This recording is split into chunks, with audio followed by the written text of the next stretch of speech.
마태복음 27장 51절부터 66절까지 말씀입니다. 찾으신 분 아멘 하시겠습니다. 같이 합독합니다. 시작. 이에 성소 휘장이 위로부터 아래까지 찢어져 둘이 되고 땅이 진동하며 바위가 터지고 무덤들이 열리며 자던 성도의 몸이 많이 일어나되 예수의 부활 후에 그들이 무덤에서 나와서 거룩한 성에 들어가 많은 사람에게 보이니라. 백부장과 및 함께 예수를 지키던 자들이 지진과 그 일어난 일들을 보고 심히 두려워하여 이르되 이는 진실로 하나님의 아들이었도다 하더라. 예수를 섬기며 갈릴리에서부터 따라온 많은 여자가 거기 있어 멀리서 바라보고 있으니 그 중에는 막달라 마리아와 또 야고보와 요셉의 어머니 마리아와 또 세베대의 아들들의 어머니도 있더라. 저물었을 때에 아리마대의 부자 요셉이라 하는 사람이 왔으니 그도 예수의 제자라. 빌라도에게 가서 예수의 시체를 달라 하니 이에 빌라도가 내주라 명령하거늘 요셉이 시체를 가져다가 깨끗한 세마포로 싸서 바위 속에 판 자기 새 무덤에 넣어두고 큰 돌을 굴려 무덤 문에 놓고 가니 거기 막달라 마리아와 다른 마리아가 무덤을 향하여 앉았더라. 그 이튿날은 준비일 다음 날이라.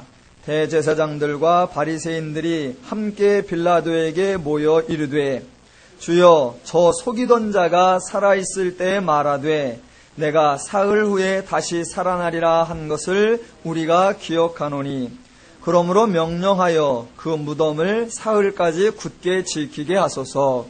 그의 제자들이 와서 시체를 도둑질하여 가고 백성에게 말하되 그가 죽은 자 가운데서 살아났다 하면 후에 소금이 전보다 더 클까 하나이다 하니 빌라도가 이르되 너희에게 경비병이 있으니 가서 힘대로 굳게 지키라 하거늘 그들이 경비병과 함께 가서 돌을 인봉하고 무덤을 굳게 지키니라. 아멘.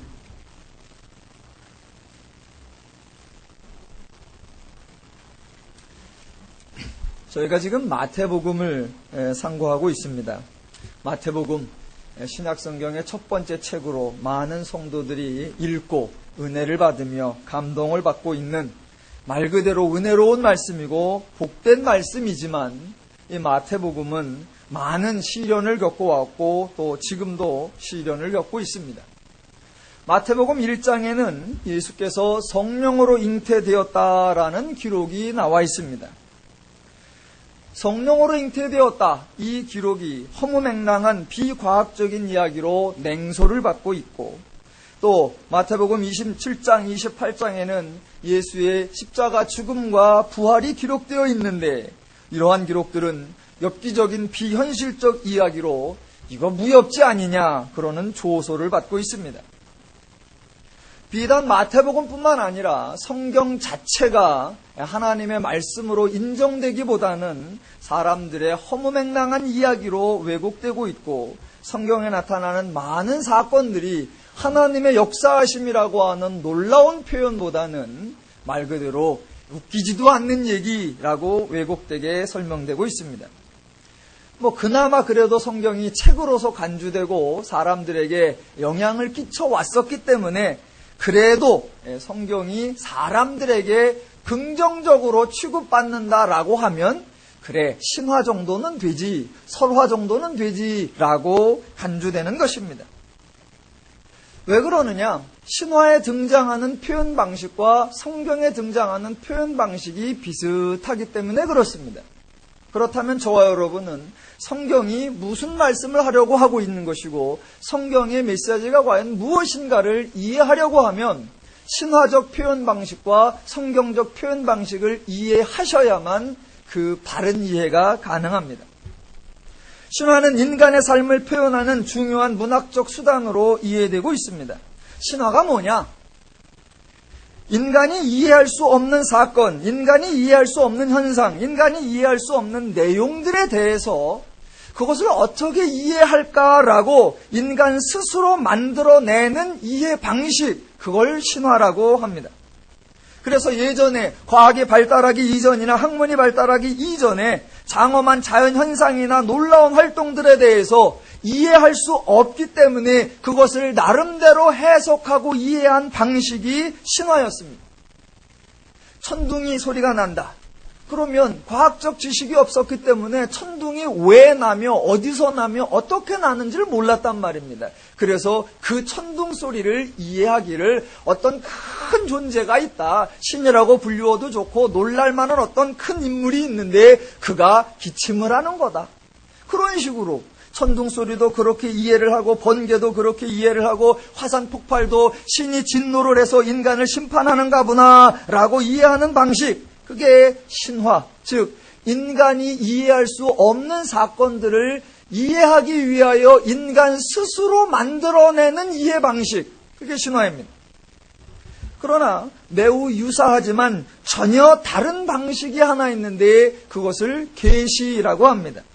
인간이 이해할 수 없는 사건, 인간이 이해할 수 없는 현상, 인간이 이해할 수 없는 내용들에 대해서 인간의 이해를 돕기 위해서 신이 이해 방식을 제공해 주는 것, 그것을 계시라고 합니다. 신화는 인간이 만들어내는 이해 방식이고 계시는 하나님이 제공하여 주는 이해 방식입니다. 그래서 기독교는 성경을 신화라고 말하는 것이 아니라 계시라고 표현하는 것입니다. 그런데 신화와 계시에는 공통점이 있습니다. 이 공통점 때문에 많은 사람들이 두 가지를 혼돈하고 성경을 신화로 이해하려고 하는 어리석음을 반복합니다. 신화와 계시의 공통점이 뭐냐? 첫째, 둘 다 인간이 이해할 수 없는 것을 인간이 이해할 수 있도록 설명해야 한다는 것입니다. 그렇게 인간이 이해할 수 있도록 설명하려고 하니까 당연하게 인간적 관계, 인간적 활동, 인간적 표현 방식을 사용한다는 것입니다.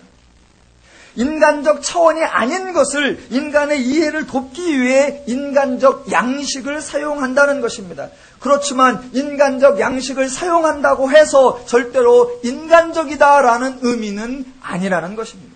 둘째, 신화와 계시 모두에는 전혀 차원이 다른 존재들이 등장한다는 것입니다. 즉 신이 등장하고 인간이 등장한다는 것입니다. 신화에 신이 등장하지 않으면 그것은 신화가 아니라 우화이고 계시에 신이 등장하지 않으면 그것은 계시가 아니라 교훈에 불과할 뿐입니다.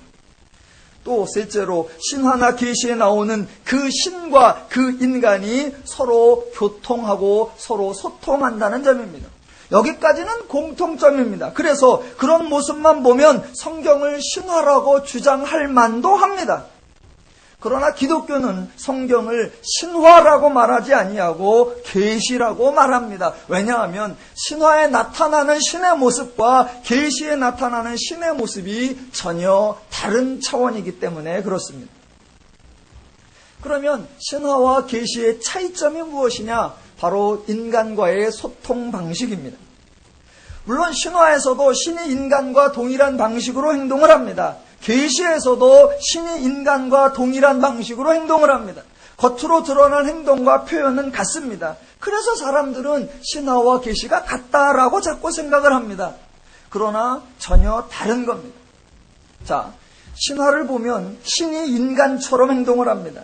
신에게 인간의 모습을 투영해 준 겁니다. 신화의 저자가 인간이기에 그 신에게 인간적 모습을 반영시킨 겁니다. 그래서 그 신화를 읽어보면 결국 신화에서 만나게 되는 것은 인간과는 다른 모습, 인간과는 다른 활동, 인간과는 다른 개념, 인간과는 다른 차원을 만나는 것이 아니라 인간과 동일한 수준, 인간과 동일한 차원을 만날 수 있을 뿐입니다. 왜? 인간이 인간의 모습을 신에게 투영시켰기 때문에.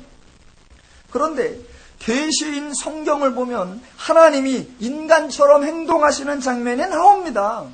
그것은 맞아요. 그런데 그 하나님이 인간처럼 행동하시는 모습은 인간의 모습을 하나님께 투영한 것이 아니라 반대로 하나님이 인간과 소통하기 위하여 하나님의 낮아지시는 활동이라는 것입니다.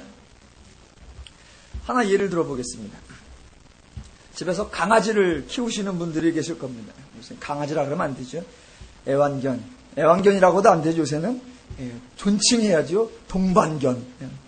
자, 동반견을 기르시는 분들이 이제 있으신데, 그러면 그 강아지에게 훈련을 시켜서 그 강아지가 사람처럼 행동하게 하는 경우가 종종 있습니다. 그래서 강아지로 하여금 사람의 말귀를 알아듣게 하고 사람이 시키는 대로 행동하게 합니다.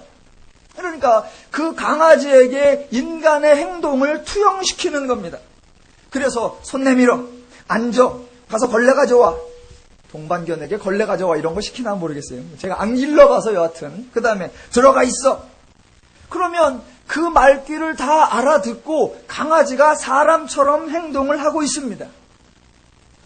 그런데 잘 생각해 보시면 사실은 강아지가 사람 같은 행동을 하는 것이 아니라 사람이 강아지 같은 행동을 하고 있는 것을 여러분 볼 수 있습니다. 자, 집에서 애완견을 키우시는 분들이 평상시 전혀 하지 않는 행동을 그 강아지하고는 함께 하십니다. 왜냐? 그 강아지와 소통하기 위해서, 그 강아지와 교통하기 위해서. 멀쩡한 기품 있으신 어르신이 강아지 놓고, 아니 평상시에 입을 조아리고 오물오물 소리를 내면서 이런 소리를 하느냐? 절대로 안 하신단 말입니다. 그런데 강아지를 앉혀놓고는 일로 와라고 얼르기도 하고 달래기도 하고 본인이 강아지 같은 흉내를 내기도 한단 말입니다. 자, 강아지로 하여금 오른쪽으로 굴러 앉아 일어서 손 내밀어. 그래서 강아지가 손 내밀게 하는데, 강아지가 손 내밀게 하기 위해서 사람이 얼마나 강아지보다 더 많이 그것을 하는지 아십니까? 손 내밀어, 손 내밀어. 강아지는 가만히 있죠. 그럼 손 내밀어, 손 내밀어, 손 내밀어. 그러면 그 강아지 발을 들어서 내 손에 얹어놓고 이렇게 하는 거야. 다시 손 내밀어, 손 내밀어, 손 내밀어. 내가 지금 강아지와 소통하기 위해서 강아지 같은 행동을 수십 번 하고 있단 말입니다. 애들을 보면 한술 더 뜨죠. 강아지를 거실에 딱 앉혀놓고 굴러봐. 그래 놓고 누가 구른다? 애가 굴러요. 강아지는 쳐다보고 있어. 그럼 애가 이렇게 힐딱 굴러. 그래갖고 이렇게 해봐. 자기가 굴러. 안 굴러. 또 굴러. 또 안 굴러. 안 굴러. 그러면 이제 강아지 발을 붙잡고 같이 굴러.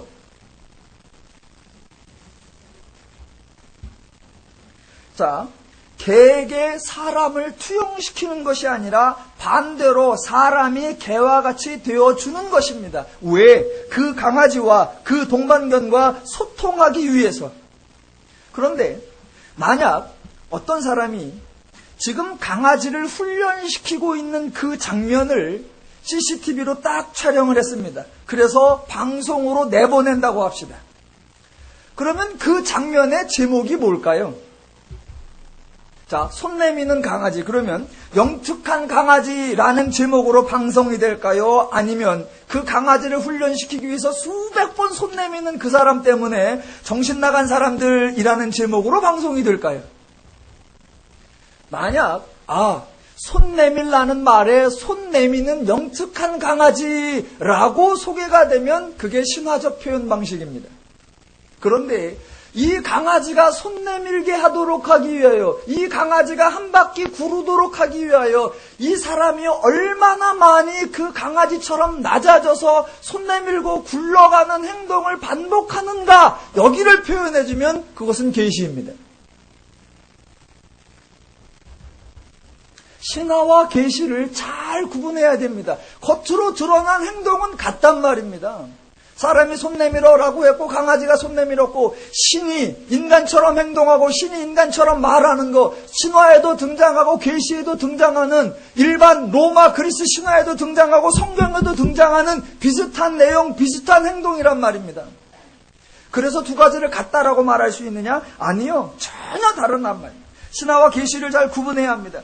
인간이 만들어낸 신화에서 신들이 행하는 행동과 하나님이 나타내신 계시에서 하나님이 하시는 행동이 유사하단 말입니다. 신화에서 신들이 결혼하고 질투하고 인간을 선택하고 버리고 복주고 벌주고 죽이고 살리고 사랑하고 미워하고 그 신의 아들과 딸이 있고 권력적 암투가 벌어지고, 계시인 성경에서도 유사한 표현이 나옵니다. 하나님의 아버지로 나오고 예수가 아들로 나오고, 하나님이 질투하고 시기하고 사람을 선택하고 버리고 복주고 벌주고 죽이고 살리고, 같은 거 아니야? 성경이 인간이 만들어낸 신화와는 전혀 다른 하나님이 말씀하시는 계시인데 왜 신화와 같은 그런 모습이 등장할까? 그런 모습이 등장했다라고 하는 사실 자체 때문에 동일하게 평가받아야 되는 것이 아니라 왜 그런 모습을 나타낼까? 즉 하나님이 인간과 소통하기 위해서구나라는 그 하나님의 목적과 의도를 놓치면 성경은 신화에 불과한 책으로 전락해버립니다. 그러니까 성경에 신화적 표현 방법이 등장한다고 해서 내용도 수준도 차원도 신화적으로 이해해서는 절대로 안 됩니다. 왜 이런 얘기를 하냐? 오늘 본문에 보면 참 신화적인 얘기, 참 말이 안 되는 것 같은 얘기, 참 이해하기 힘든 얘기들이 많이 나옵니다. 이런 표현들이 성경에 왜 등장하는 것이냐? 그리고 그 궁극적인 것의 하나, 사람들이 예수를 보고 말하기를 하나님의 아들이라고 고백하는 장면이 나옵니다. 하나님의 아들이라고 하는 말이 과연 무엇이냐? 그것을 살펴보려고 하는 것입니다. 오늘 본문 54절을 봅니다. 지진과 그 일어난 일들을 보고 심히 두려워하여 이르되 이는 진실로 하나님의 아들이었도다 라고 고백을 합니다. 우리 모두는 하나님을 부를 때 하나님 아버지라고 부릅니다. 예수는 자신을 하나님의 아들이라고 말을 했습니다. 하나님 아버지, 또 하나님의 아들, 아버지와 아들, 우리 기독교인은 이런 용어에 매우 친숙합니다. 그런데 성경에서 과연 아버지와 아들이라는 용어와 표현을 쓸 때 그 아버지와 아들이 말 그대로 아버지와 말 그대로 아들을 의미하는 것이냐? 또 성경에는 하나님의 아들이라는 표현을 사용한 사람이 여럿입니다.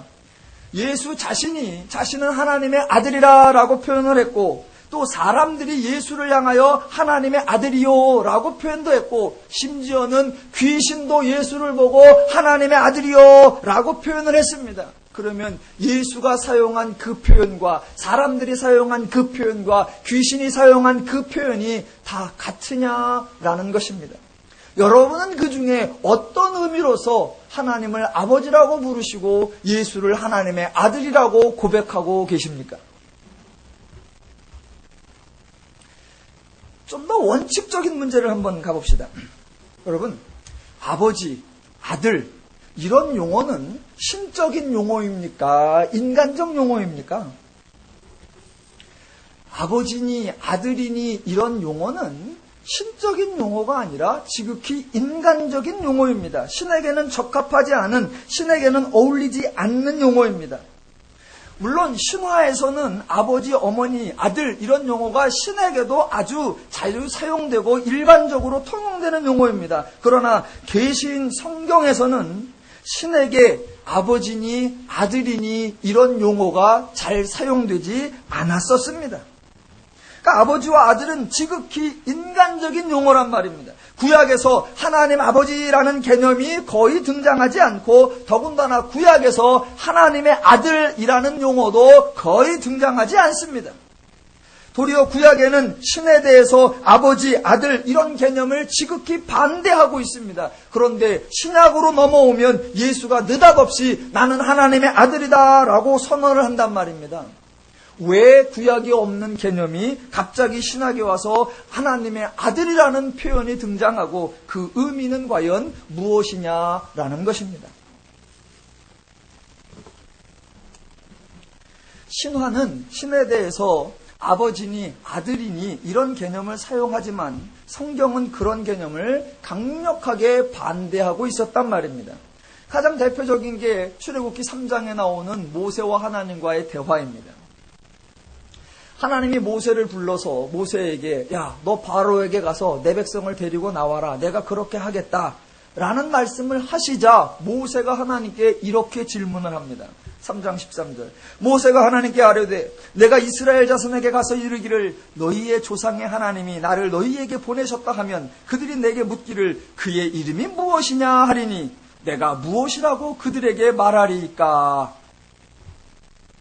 모세는 지금 사람들을 핑계로 대서 자기가 하고 싶은 질문을 하는 겁니다. 그런데 지금 사람들은 왜 하나님의 이름을 물을까요? 그리고 그들이 묻는 것은 정말로 하나님의 이름일까요? 그렇지 않단 말입니다. 자, 당시 이스라엘은 애굽의 노예 생활을 오랫동안 했습니다. 당시 애굽의 종교와 신앙에 상당한 영향을 받았던 것입니다.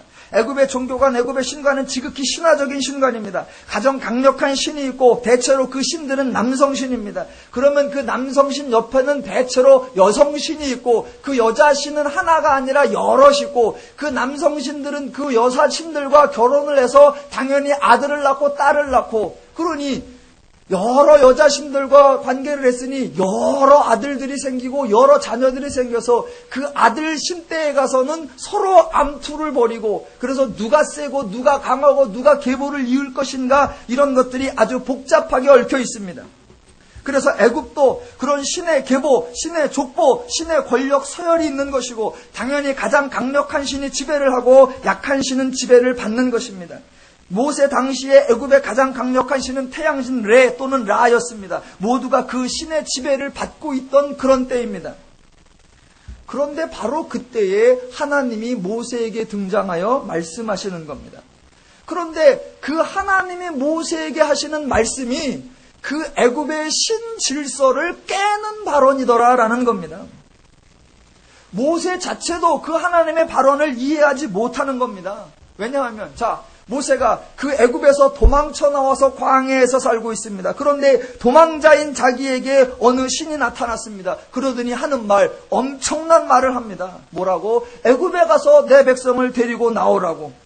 아니, 지금 애굽은 애굽 신의 체제가 질서 있게 잘 자리 잡고 그 애굽의 강력한 신의 체제 아래 통치되고 있는데 거기에 가서 그 애굽 신 체제 하에 있는 백성들을 끄집어 내오라. 그것은 애굽신의 질서를 깨는 것이고 애굽신에게 도전하는 것입니다. 모세로서는 당연히 이해할 수 없는 것입니다. 그리고 자신도 이해하지 못하는 것을 백성들에게 가서 들으라, 그래서 나가자라고 권고할 수는 없는 것입니다. 그래서 모세가 하나님에게 묻는 겁니다. 지금 애굽 질서를 깨트리고 그 애굽에서 백성들을 데리고 나오라고 하는 당신은 누구요? 조금 더 풀어서 설명해 볼까요? 애굽신은 지금 태양신 레가 있고 그 태양신 밑에 여러 계보와 족보에 따라서 자녀들이 신들을 군림하고 있다. 그런데 당신은 누구요? 당신의 아버지는 어느 신이고 당신은 어느 아버지 신의 아들이요? 당신의 족보가 뭐고 당신의 계보가 뭐고 당신이 신으로서 그 계보상의 위치가 어디며 서열이 어디요? 지금 당신이 애굽신 족보를 다 깨트리고 그 애굽신의 체제를 다 해체하고 나서 거기서 백성들을 끄집어 내오게 할 수 있는 그런 능력이 있고 그런 권세가 있고 그런 서열이 있기는 하오? 당신이 누구요? 더 나아가 당신이 그만큼 셉니까? 당신이 그만큼 강해요? 한번 대보시오. 당신의 아버지가 어느 신인지, 당신이 누구 신의 아들인지 족보를 한번 대보시오. 그럼 내가 들을만 하면 가고, 할만하겠다 그러면 갈 테니까 대보시오. 모세의 질문은 너무나 당연한 질문입니다. 자, 그렇게 묻는 질문, 당시 사람들의 당연한 신관, 신의 계보가 있고 신의 족보가 있고 신의 아버지가 있고 신의 어머니가 있고 그 신의 아들이 있고 신의 자녀가 있고 그런 아버지와 아들, 신의 아버지, 신의 아들을 가진 그런 생각을 가진 그 세계관에 하나님은 전혀 다른 대답을 하시는 겁니다. 엄청난 차원의 전혀 다른 대답. 14절. 하나님이 모세에게 이르시되 나는 스스로 있는 자니라. 또 이르시되 너는 이스라엘 자손에게 이같이 이르기를 스스로 있는 자가 나를 너희에게 보내셨다 하라. 모세의 질문은 단지 이름을 묻는 질문이 아니었고 하나님의 대답 또한 단지 이름을 대는 것이 아니었습니다. 모세의 질문은 신의 족보, 계보, 서열을 묻는 질문이었고 하나님의 대답은 나는 그런 족보, 그런 계보를 따르는 자가 아니라 나는 스스로 있는 자다. 다른 말로 나는 아버지 되는 신도 없고 나는 누구의 신의 아들도 아니다. 나는 스스로 있는 자다라고 말하는 것입니다. 지금 이 하나님의 대답은 모세로서는 전혀 상상도 할 수 없었고 이해도 할 수 없었던 대답입니다. 왜? 모든 신은 그 아버지 신이 있고 모든 신은 어느 신에게서 난 건데 그런 걸 싹 빼버린 채 당신 누구요? 그랬더니 나는 나 스스로 있는 자다. 모세가 최대로 이해를 했으면 어떻게 할까? 고아신인가? 그랬을 거예요. 왜? 아버지도 없고 애비도 없는 신이라니까. 그러니까 하나님은 전혀 다른 차원을 말한 거예요. 네가 생각하고 있는 그런 신개념, 그런 거하고는 다르다. 나는 스스로 있는 자다. 모세가 이해를 했을까요? 당연히 못했죠. 이해를 못하니까 하나님이 제 아무리 가라고 해도 모세는 안 가죠. 미쳤다고 갑니까? 그러니까 이제 출애굽기 3장에 4장에 5장에 하나님의 능력을 나타내고 이적을 나타내고 계시를 보여주고 증거를 말해주고 설득해서 갈만할 때까지 하나님이 모세를 만들어 가시는 것을 볼 수 있습니다. 한 가지 더 나가 보겠습니다. 그때 하나님이 말씀하신 스스로 있는 자, 이 표현을 모세가 물을 때 당신의 이름이 무엇입니까? 라고 물었고 하나님께서 나는 스스로 있는 자다라고 대답을 했으니까 그 나는 스스로 있는 자라는 게 하나님의 이름인 줄로 안단 말입니다. 그러나 그것은 하나님의 이름이 아니라 하나님의 속성입니다. 엄밀하게 말하면 하나님은 이름이 없는 것입니다. 여러분, 신은 이름이 없는 거예요. 신화에 나오는 신이나 이름이 존재하는 것이지 계시에 나오는 신은 이름이 없는 것입니다. 왜? 신화에는 인간이 신을 불러야 하기 때문에 그 신에게 이름을 지어 주어서 신의 이름이 필요합니다. 그러나 계시는 하나님이 먼저 계시고 하나님이 인간을 만드시고 하나님이 인간을 부르시는 거기에 인간에게 이름이 필요한 것이지 하나님에게 이름이 필요한 것이 아니란 말입니다. 이름이 왜 필요하냐? 부르기 위해서입니다. 그럼 누가 누구를 부르느냐? 먼저 있는 자가 나중 있는 자를 부르는 것이요 높은 자가 낮은 자를 부르는 것입니다. 그래서 하나님과 인간의 관계 중 인간이 이름이 필요한 것이지 하나님이 이름이 필요한 것이 아니란 말입니다.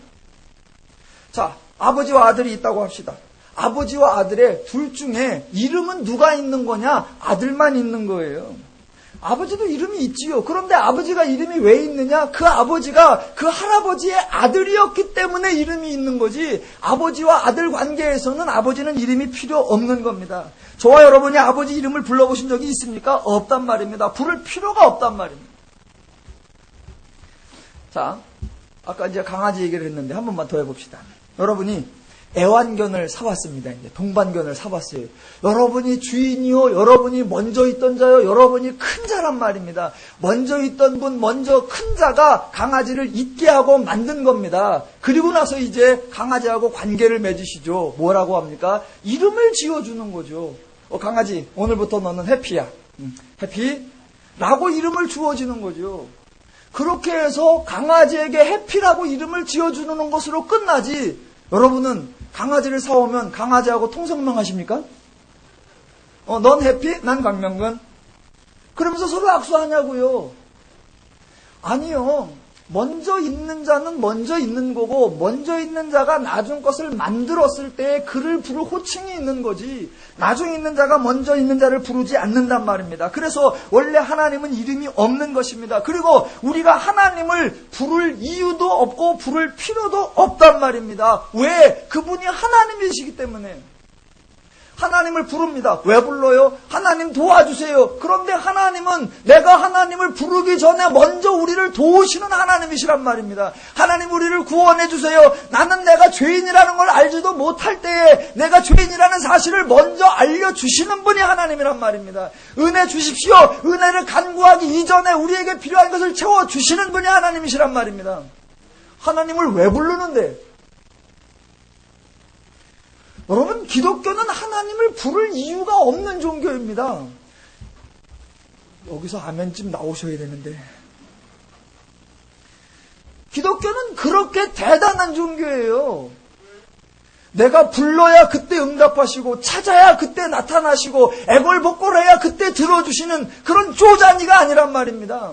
나는 부인했고, 나는 떠나갔고, 나는 저주했고, 나는 돌아섰고, 나는 응답지 않았고, 나는 아는 척도 안 했을 때 나를 찾아오고 나를 불러주고 나와 만나주고 내 문제를 해결해주고 나를 축복하고 나를 하나님의 자녀 삼으시는 분, 내가 필요한 것보다 더 먼저 나를 대해주시는 분, 그분이 누구시냐? 하나님이시란 말입니다. 그래서 기독교는 인간이 하나님을 부르는 종교가 아니라 하나님이 인간을 부르는 종교, 그게 바로 기독교란 말입니다. 그래서 하나님에겐 이름이 필요 없어요. 이름이 필요 없어요. 하나님 자신을 우리에게 소개하실 때가 있습니다. 그것은 이름을 밝히시는 것이 아니라 관계를 설명하시는 겁니다. 하나님이 이스라엘 백성들에게 하나님을 소개하실 때 뭐라고 하십니까? 나는 아브라함의 하나님이요, 이삭의 하나님이요, 야곱의 하나님이요, 이스라엘의 하나님이다 라고 말씀하시는 겁니다. 그건 이름이 아닙니다.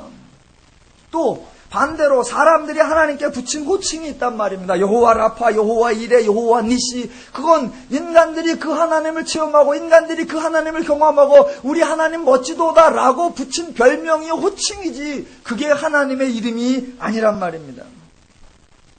그러니까 하나님, 신은 원래 이름이 있을 필요도 없는 것이고 인간이 부를 이유도 없는 것이고 그 신에게는 아버지라는 개념도 그 신에게는 아들이라는 개념도 전혀 없는 것입니다. 구약에는 그렇게 없단 말이에요. 그런데 신약으로 넘어가면서 예수님이 느닷없이 나는 하나님의 아들이다 라고 선언을 해버린단 말입니다. 또 하나님도 그렇게 말씀하신단 말입니다. 그리고 사람들도 그렇게 고백을 하고 그러면 하나님이 사용하시는 것, 예수가 사용하는 것, 사람들이 사용하는 것, 지금 성도인 저와 여러분이 사용하는 것, 그 의미가 다 같느냐? 죄송스럽게도 그 의미가 다 다르더라는 겁니다. 그럼 저와 여러분은 기독교의 의미를 바로 이해하셔야 한다는 겁니다. 지금 신화적 용어와 계시적 용어가 동일한 용어를 사용하지만 내용적으로 차원적으로 다르다는 것을 보는 겁니다. 자, 기독교에는 하나님 아버지, 그러니까 기독교에는 하나님의 아버지가 없고 기독교에는 하나님의 아들이 없고 기독교에는 하나님의 부인이 없고 기독교에는 하나님의 어머니가 없습니다. 없어요. 그러니까 우리가 하나님 아버지라고 부르지만 하나님 아버지, 하나님의 아버지가 있냐? 없습니다. 하나님의 어머니가 있느냐? 없습니다. 하나님의 부인이 있느냐? 없습니다. 하나님의 아내, 하나님의 자녀가 있느냐? 없는 거란 말입니다. 그런데 우리는 하나님 아버지, 또 예수는 하나님의 아들, 이런 용어를 쓴단 말입니다. 성경에 하나님 아버지라는 개념이 신학에 나온단 말입니다. 그랬더니 또 한쪽에서는 이렇게 말한단 말입니다. 왜 하나님을 아버지라고 남자 쪽으로만 부르느냐? 그래서 여성신학에서는 또 그러죠. 하나님을 어머니라고도 부르자. 성경에 보면 얼마나 강력한 아버지 같은 모습이 나오는가 하면 자상하고 온화하고 따뜻하신 어머니 손길 같은 모습이 나오지 않느냐. 그러니 하나님 어머니라고 하자. 그랬더니 또 그 꼴 못 보는 어떤 사람이 그러지 말고 그냥 하나님 어버이라고 하자. 그랬더니 또 젊은 세대가 왜 맨날 노땅들 기준으로 어버이냐? 왜 우리 전혀 젊은 세대 기준으로는 뭐라고 부르냐? 하나님 형님이라고 하자. 여러분 그 말 금방 나옵니다. 어머니 했더니 그 말 안 된다. 어버이. 그러면 이제 형님 하자. 하나님 오빠 하자. 그럼 하나님 자기야 하자.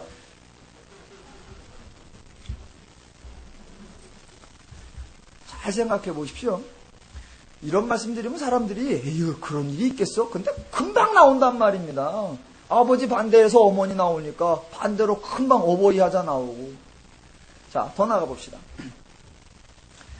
그래서 어느 성경 보면 하나님 아버지 나오고 어느 성경 보면 하나님 어머니 나오고 어느 단체 보면 하나님 어버이가 나옵니다. 진짜로 번역을 그렇게 하자 그래서.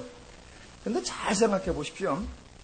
자, 성경 자체가 표현을 잘못한 것인가? 아니면 성경의 표현을 죄인된 인간이 잘못 사용한 것인가? 그걸 잘 구분해야 합니다. 성경이 하나님을 아버지라고 표현했습니다. 물론 그 아버지라는 표현이 하나님을 남자다라고 그런 것을 의미하는 것은 아닙니다. 그러면 성경이 하나님을 아버지라고 표현한 것, 그것이 잘못이냐? 절대로 그렇지 않다는 것입니다. 만약 성경이 표현을 잘못했다면 성경을 고쳐야 돼요.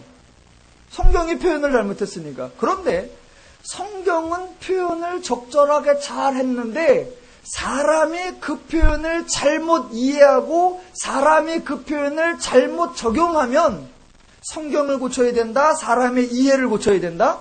사람의 이해를 고쳐야 된단 말입니다. 그런데 오늘날 많은 학자들은 성경의 표현 자체를 고치자고 하는 거란 말입니다. 성경이 하나님을 아버지라고 했단 말입니다. 아버지라고 하니까 사람들이 성경을 남자적 중심으로, 가부장적 중심으로, 강하고 센 것 중심적으로 오해를 한다. 왜 성경이 우리가 오해할 만하게 만들었느냐? 그러니까 우리가 오해할 수밖에 없는 것은 당연하고, 우리 오해를 고치려고 하면 성경을 고쳐라. 아니죠. 정반대로 나가야 됩니다. 성경은 가장 적절한 표현을 썼다. 아니, 하나님이 인간을 위하여 적절하지 않은 표현을 감수해 가시면서까지 하나님은 너무나 인간 중심으로 이러한 표현을 감내하셨다. 그랬는데 그 아름다운 하나님의 헌신적 표현을 인간이 잘못 사용했으니 우리가 바로잡고 우리가 깨우치고 우리가 바르게 이해하자, 우리를 고치자라고 해야 되는데, 안타깝게도 오늘날 많은 신학 사상들은 우리를 고치자, 우리 생각을 고치자, 우리의 잘못된 적용을 고치자가 아니라 성경을 고치자, 성경을 고치자.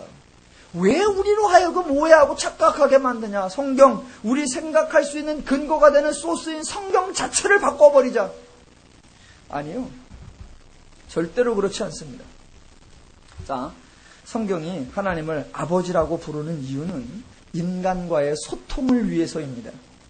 인간의 관점에서 아버지가 무슨 존재냐? 아버지는 나의 기원이요, 나의 근거요, 나의 출처요, 동시에 나의 책임자요, 나의 보호자요, 나의 관리자입니다.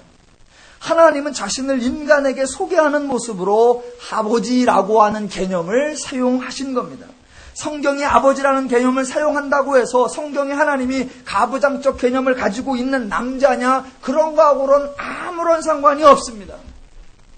인간이 가지고 있는 그 아버지라고 하는 개념, 출처요, 기원이요, 근거요, 돌보는 자요, 관리자요, 책임자라고 하는 그 아버지에 담긴 내용, 그 뜻을 하나님이 하나님 자신에게 적용시켜서 인간에게 나는 너희의 아버지다라고 표현하는 겁니다. 하나님이 그렇게 사용해 주시니까 우리가 하나님을 우리의 아버지로 부를 수 있게 된 것입니다. 그런데 예수는 하나님을 자신과의 관계에서 아버지와 아들로 사용했습니다. 예수는 자신에게 왜 하나님의 아들이라는 용어를 사용했을까?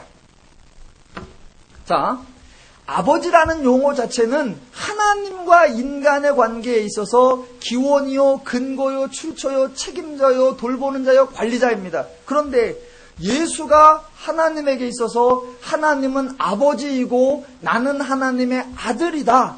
예수가 자신과 하나님의 관계를 아버지와 아들로 표현한 것은 어떤 의미가 있느냐? 예수가 말한 그 아버지와 아들, 내가 하나님의 아들이다, 그분이 나의 아버지시다 라고 하는 건 아들은 아버지와 동질성이요, 아버지는 아들과 동질성이다 라는 것입니다. 그러니까 성경이 말하는 아버지와 아들의 개념은 혈연적 관계나 서열적 관계가 아니라 속성의 관계, 성품의 동질성. 내가 그분의 아들이다라는 표현은 나는 그분과 동일한 원리, 동일한 속성, 동일한 성품, 동일한 차원, 동일한 소속, 동일한 방식이다. 그분은 나의 아버지, 나는 아들이라는 표현은 그와 나는 같다, 우리는 하나다라는 표현을 아버지와 아들로 표현하는 겁니다. 그러니까 구약에서는 하나님 아버지요, 하나님 아들이라는 개념이 등장하지 않는단 말입니다. 그러다가 신약에서 그 하나님이 인간의 육신을 입고 이 땅에 오시면서 내가 곧 하나님이다 라는 표현을 인간의 모습으로 나타나셨기에 인간적 용어로 써서 내가 하나님의 아들이다 라고 사용하는 것입니다. 예수가 자신을 소개할 때 하나님의 아들이라고 소개하고 하나님을 자신의 아버지라고 소개하고, 예수가 사용한 아버지와 아들이라고 하는 용어는 이방 신화들, 이방 종교들에서 사용하는 족보적, 계보적, 서열적 관계의 의미하고는 아무런 관계가 없단 말입니다. 이스라엘 백성들에게 이렇게 말하는 겁니다. 너희가 하나님을 알고 있지? 나는 그 하나님께로 보냄받은 존재야. 나는 그 하나님의 원리와 방식과 똑같은 자야. 라는 말을 팍 줄여서 나는 하나님의 아들이다 라고 이스라엘에게 소개하시는 겁니다. 예수가 하나님의 아들이다 라는 말을 했을 때에 이스라엘 백성 중에 그러면 당신의 어머니는 누구요? 하나님의 어머니는 누구요? 라는 질문을 한 자가 있다 없다? 한 사람도 없단 말입니다. 왜? 예수가 말한 하나님의 아들이라는 표현이 하나님 신이 있고 하나님 아내 신이 있고 거기서 난 하나님의 아들 신이다 이런 개념이 아니었기 때문에요.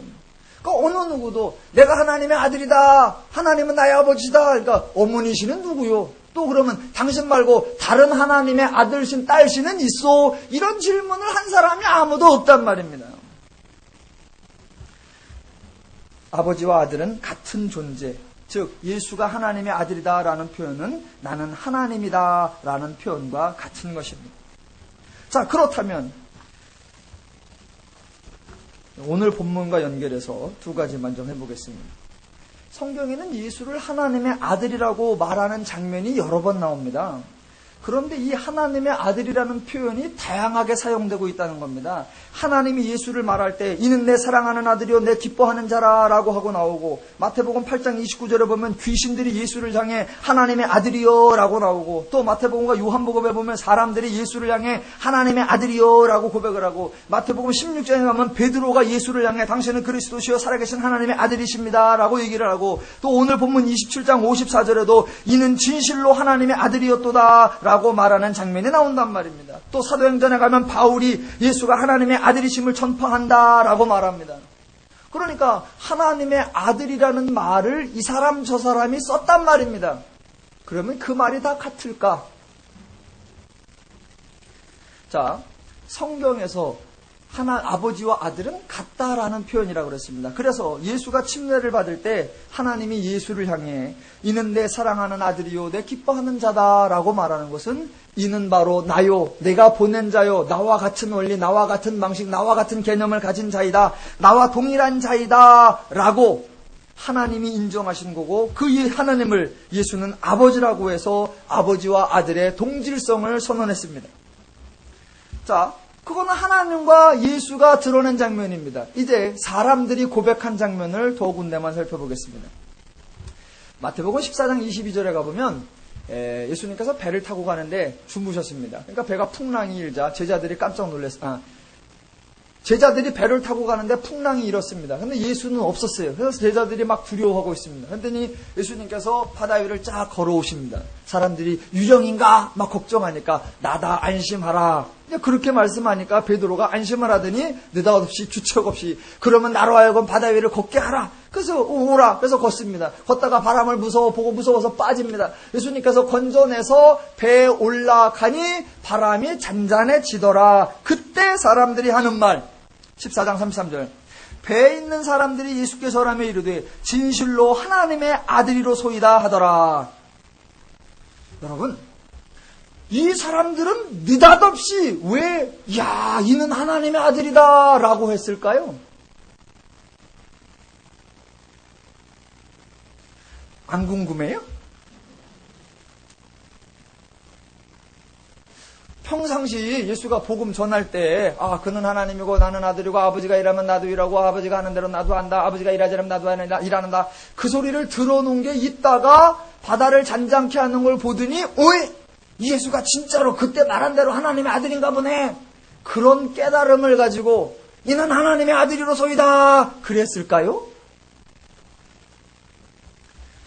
지금 그 배에서 말하는 그 얘기는 예수는 하나님께로 난 자요, 예수가 바로 하나님이다 라는 그런 신앙적 고백하고는 아무런 상관이 없습니다. 없습니다. 지금 그 사람들은 예수를 하나님과 같은 자로 하나님으로 이해하고 있느냐? 그렇지 않습니다. 그러면 느닷없이 왜 하나님의 아들이다 라고 했을까요? 또 요한복음 1장에 가면 예수님께서 제자들을 부르시는 장면이 나옵니다. 예수님께서 베드로와 안드레를 부르셨고 갈릴리에 가서 빌립을 부르십니다. 그러니까 이제 빌립이 자기 친구 나다나엘에게 쫓아갑니다. 그래서 모세의 율법에 기록하였고 많은 선지자들이 말했던 바로 그 사람을 내가 만났다. 누구냐 하면 나사렛 예수다. 그러니까 나다나엘이 하는 말, 아이고 나사렛에서 웬 선한 것이 나온다고 그래. 쓸데없는 소리. 그렇게 조롱할 때에 예수님께서 나다나엘을 칭찬하시는 이런 말씀을 하니까 그때 나다나엘이 예수님에게 하는 말 48절 나다나엘이 이르되 어떻게 나를 아시나이까? 예수께서 대답하여 이르시되 빌립이 너를 부르기 전에 네가 무화과 나무 아래에 있을 때에 보았노라. 나다나엘이 대답하되 랍비여 당신은 하나님의 아들이시요 당신은 이스라엘의 임금이로소이다. 이 나다나엘은 왜 느닷없이 당신은 하나님의 아들이로소이다 이 말을 왜 할까요? 아니 마태복음 14장에서는 그래도 그래 이해를 해주자. 어떻게 예수님이 평상시 그는 아버지고 나의 아버지고 나는 그의 아들이다 그 말을 했을 때니까 그 말을 기억하고 이 사람이 진짜 하나님의 아들인가 보네 라고 했다라고 쳐주자. 그러면 나다나엘은 이제 제자를 뽑는 그 시작점이니까 아직 예수가 그런 선포도 하지 않았는데 왜 느닷없이 내가 너를 이전부터 보고 알았노라 그 말 한마디에 왜 느닷없이 당신은 하나님의 아들이시요 이스라엘의 임금이로소이다. 왜 이런 말을 해요? 지금 표정은 왜 그런 말을 그렇게 길게 해요? 그런 표정이세요. 밥 먹읍시다 그런 표정인데 지금 당장은 궁금하지 않아도 이런 걸 쌓아두셔야 믿음의 저력이 생깁니다. 또 봅시다. 요한복음 11장에 가보면 나사로가 죽었다 살아난 사건이 나옵니다. 자, 나사로가 그 집에 방문을 하셨습니다. 집안 분위기가 완전히 초상집이에요. 자, 누이들이 예수가 늦게 왔다고 아주 원망입니다. 마르다가 예수께 여짜오되 주께서 여기 계셨더라면 내 오라비가 죽지 아니하였겠나이다. 그러나 나는 이제라도 주께서 무엇이든지 하나님께 구하시는 것을 하나님이 주실 아나이다. 멋있는 말을 해. 그랬더니 예수님께서 더 멋있게 네 오라비가 다시 살아나리라. 그러면 아멘 할렐루야 해야 되잖아. 그리고 조상집 빨리 다 걷어쳐라. 풍악을 울려라 그래야 되잖아요. 근데 안 그래. 마르다가 이르되 마지막 날 부활 때에는 다시 살아날 줄을 내가 아나이다. 예수님께서 또 대답. 예수께서 이르시되 나는 부활이요 생명이니 나를 믿는 자는 죽어도 살겠고 무릇 살아서 나를 믿는 자는 영원히 죽지 아니하리라. 이것을 내가 믿느냐? 그랬더니 또 느닷없이 나오는 말. 이르되 주여 그러하외다. 그는 주는 그리스도시요 세상에 오시는 하나님의 아들이신 줄 내가 믿나이다. 하나님의 아들이 무슨 유행어요? 아니 왜 느닷없이 졸지에 아무 데서나. 그런데 이렇게 사람들이 얘기할 때는 예수님이 한마디도 말을 안 해요. 별다른 말을 안 해. 그러더니 마태복음 16장에 가면 예수님께서 이제 십자가 사건을 예고하면서 제자들에게 질문하십니다. 사람들이 나를 누구라고 하더냐? 더러는 선지자라고 하고 더러는 엘리야라고도 합니다. 그랬더니 예수님께서 베드로에게 하시는 말씀. 그러면 너희들은 나를 누구라 하느냐? 그랬더니 베드로가 하는 말. 주는 그리스도시요 살아계신 하나님의 아들이시니이다. 그 말 딴 사람도 했거든요. 그 말 딴 사람도 했어. 그런데 딴 사람 말할 때는 아무 대답도 안 하고 딴 사람 말할 때는 아무 칭찬도 안 하고 딴 사람 말할 때는 아무 말도 안 하다가 베드로가 말하니까 그때서 하는 말. 바요나 시몬아 내가 복이 있도다. 아니 예수님도 측근만 사랑해?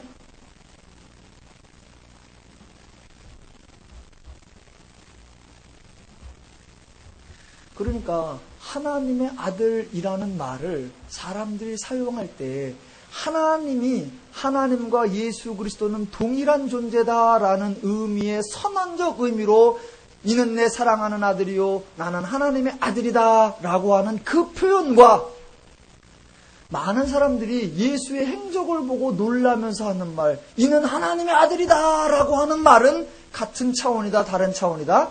다른 차원입니다. 다른 차원입니다. 그러니까 사람들이 말한 하나님의 아들이다 라는 건 당신은 하나님이시군요. 당신이 하나님과 동등한 존재시군요. 당신이 바로 하나님 그분이시군요. 이런 차원이다? 아니다? 아니었습니다. 아니었습니다. 사람들이 생각한 하나님의 아들은 그 아들이란 표현은 하나님과 동일한 존재, 하나님과 동일한 차원이 아니라 흔히 생각한 아들이었습니다. 작은 자 또는 그의 아류, 그의 일당, 그에 속한 어떤 것.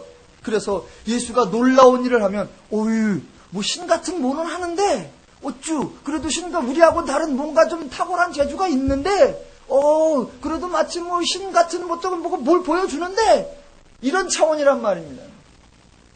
그래서 그런 발언에 대해서는 오늘 본문에 백부장과 예수를 지키던 자들이 일어나 그들이 말하기를 이는 진실로 하나님의 아들이었도다. 제 아무리 진실로라고 말해도 그들은 죄인의 차원을 넘어서지 못하는 것입니다.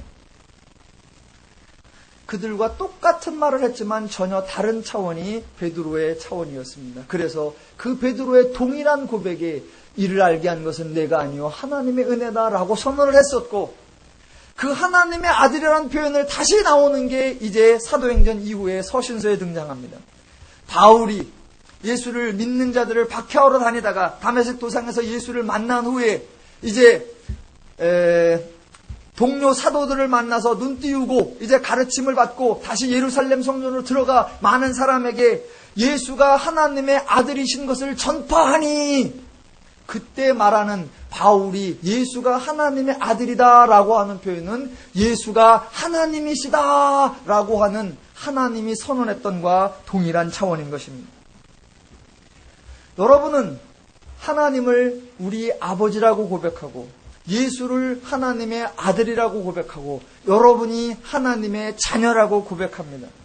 여러분은 아버지와 아들과 자녀를 무슨 의미로 사용하시고 어떤 개념으로 고백하고 계십니까? 우리가 하나님을 아버지라고 고백할 때 그 하나님이 우리의 근원이시오, 우리의 출처이시오, 우리의 기원이시오, 나의 보호자시오, 관리자이시오, 책임자이시오 라는 고백이고, 예수를 하나님의 아들이다라고 말하는 것은 그분이 곧 하나님 그분 자신이시오, 하나님과 동일한 원리, 하나님과 동일한 가치, 하나님과 동일한 방식을 가지신 분이시오 라고 고백하는 것이며, 우리가 하나님의 자녀여 우리가 하나님의 아들이다라고 고백할 때 나도 하나님께로 난 자요, 나에게도 하나님의 성령이 있고 하나님의 속성이 있고 하나님의 성품이 있어 나도 하나님의 원리와 마음과 가치와 개념과 방식으로 살아가는 하나님의 사람입니다 라는 고백으로 하고 계시죠? 여러분이 하시려고 그랬는데 제가 그렇게 대답을 해드린 거죠? 하나님이 우리의 아버지 되심을 바르게 고백하고 예수가 하나님의 아들 되심을 바르게 고백하고 우리가 하나님의 자녀됨을 바르게 고백하고 우리 삶 속에 하나님의 자녀의 삶을 풍성히 살아가시기를 주님의 이름으로 축원합니다. 기도하겠습니다. 이름으로 축원합니다. 기도하겠습니다. 이름으로 축원합니다. 기도하겠습니다. 이름으로 축원합니다. 기도하겠습니다. 이름으로 축원합니다. 기도하겠습니다. 이름으로 축원합니다. 기도하겠습니다.